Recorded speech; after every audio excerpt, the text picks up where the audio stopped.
Welcome to Nellore lakhs. ఈరోజు పాలకూర వెల్లుల్లి కారం కూర తయారు చేసి చూపిస్తున్నానండి. ఇది చాలా ఆరోగ్యానికి మంచిది. మరియు పాలకూర ఎవరైనా ఇష్టం లేనోళ్ళు ఈ విధంగా మీరు కర్రీ చేసుకొని తినండి. వెల్లుల్లి కారంతో చాలా బాగుంటుంది. ఇట్లా నేను 3 కట్టలు పాలకూర తీసేసుకున్నాను. అదే అండి స్పినాచ్ అంటారు కదా, దాన్ని తీసేసుకొని ముందు ఏం చేయాలి అని అంటే రంధ్రాలుగా ఉంటాయి కదా ఆకులు, గడ్డి, అదంతా కూడా వేరు చేసేసుకోండి. పాలకూర ఈజీగా కట్ అయిపోతుందండి. క్లీన్ కూడా చేసుకోవడం చాలా ఈజీ. ఇట్లా ఒక అంటే చిల్లులు బుట్టలా ఉంటుంది కదా, దాంట్లో మీరు తీసేసుకొని నీట్గా దాన్ని బాగా వాష్ చేసేసుకొని కాడలు ముదురుగా ఉండేటి, అందుకనే నేను చూపిస్తున్నానండి. కాడలు ముదురుగా ఉండేటి తీసేసేయండి. ముదురుగా ఉండే కాడలు వేస్తే పాలకూర వెల్లుల్లి కారానికి టేస్ట్ బాగుండదండి. ఇట్లా చాలా సన్నగా తరగాలి. మీకు ఎంతైతే సన్నగా అనిపిస్తుందో అంత తరగండి. కూర చాలా ఈజీగా వస్తుంది. ఈ ఆకులు కూడా బాగా మగ్గిపోతాయి, పాలాకులు కూడా. నేను 3 కట్టలకి 2 ఎర్రగడ్డలు తీసుకున్నాను.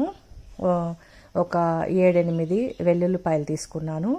కారం తీసుకొని, కారం మీ టేస్ట్కి తగినంత, కానీ పాలకూరకి ఎక్కువ కారం అవసరం లేదండి, అందుకని చెప్పి నేను తక్కువ వేస్తున్నాను. ఇట్లా నేను చెప్పినట్టు ముక్కలుగా చేసేసుకోండి వెల్లుల్లిపాయని. అట్లా చేసేసుకున్న తర్వాత మీరు దాంట్లో సాల్ట్ కూడా యాడ్ చేసేసుకోండి. యాడ్ చేసుకున్న తర్వాత మనం సాల్ట్ చాలా తక్కువ వేసుకోవాలి. ఎందుకంటే పాలకూరలో అంటే పాలకూరే కొంచెం సాల్టీగా ఉంటుంది, అందుకని మనం చూసుకొని వేసుకుంటూ ఉండాలి. అది గ్రైండర్ పట్టేశానండి.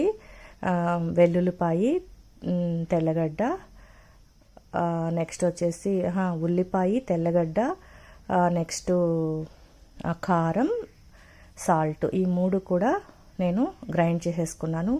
ఇప్పుడు బాండీ పెట్టేసుకొని కొంచెం నూనె మనం టేస్ట్కి తగ్గినట్టుగా 5-6 స్పూన్లు వేసేసుకొని జీలకర్ర, ఆవాలు, ఎండుమిర్చి, దీనికి కొత్తిమీర, కరివేపాకు వేస్తే బాగుండవండి. కొంచెం నాటుగా ఉండాలి, ఎందుకంటే ఆల్రెడీ ఆకుకూర వేస్తున్నాం కాబట్టి.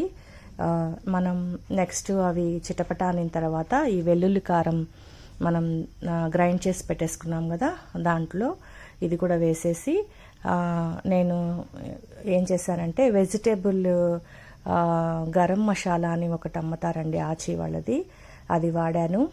నెక్స్ట్ వచ్చేసి ఇది ఉంది కదండి గరం మసాలా, నెక్స్ట్ వచ్చేసి ధనియాల పొడి, ఇవి వేసేసాను. అవి బాగా మనకి వెల్లుల్లి కారంలో ఫ్రై అవ్వాలి. అప్పుడే మనకి ఈ పాలకూరలో ఇదంతా బాగా కలిసేటట్టుగా చేస్తే ఈ గరం మసాలా పౌడర్స్ ఇవన్నీ కూడా బాగా ఆకుకూరకి పడతాయండి, పాలకూరకి. కొంతమంది లాస్ట్ వేస్తారు, నేనైతే నూనెలోనే వేగిచ్చేస్తానండి. చాలా టేస్ట్గా ఉంటాయి. ఇంకా మనం దీన్ని టర్న్ చేయడమే, ఇంకా ఈజీగా అవి ఈ వెల్లుల్లి కారంలో మగ్గిపోతాయండి. పాలకూర మనం చిన్న బిట్స్గా తరిగేసాం కదా, ఈజీగా మగ్గిపోతాయండి. కొంచెం సాల్ట్ సరిపోలేదు, అందుకనే ఇందాక నేను మిక్సీలో వేసిన సాల్టేనండి, తర్వాత ఇప్పుడు వేస్తున్నాను. మీరు చూసి వేసుకోండి. ఇట్లా మూత పెట్టేసుకొని మీరు చూసుకుంటూ ఉండాలి. ఊరికే మగ్గిపోతుందండి ఈ పాలకూర. ఇంకా నూనె పైకి తేలుతుంది అంటే ఇది అయిపోయింది. ఇంకా స్టవ్ కట్టేశాను. చాలా ఈజీ అండి. స్టవ్ అంతా ఆపేసిన తర్వాత ఒక పెద్ద సైజు నిమ్మకాయని పిండుతున్నాను. ఇది పూర్తిగా ఆప్షనల్. మీరు కావాలి అంటే ఆయిల్ మగ్గేటప్పుడు కొంచెం చింతపండు కూడా వేసుకోవచ్చు. నేనైతే ఎప్పుడు కూడా లెమన్ పిండుతానండి. అప్పుడు కొంచెం కారం ఎక్కువైనా లేదు అని అంటే ఉప్పులు అవన్నీ కూడా కరెక్ట్గా సరిపోతాయి లెమన్ పిండడం వల్ల. చాలా టేస్ట్గా ఉంటుంది, చాలా ఈజీ.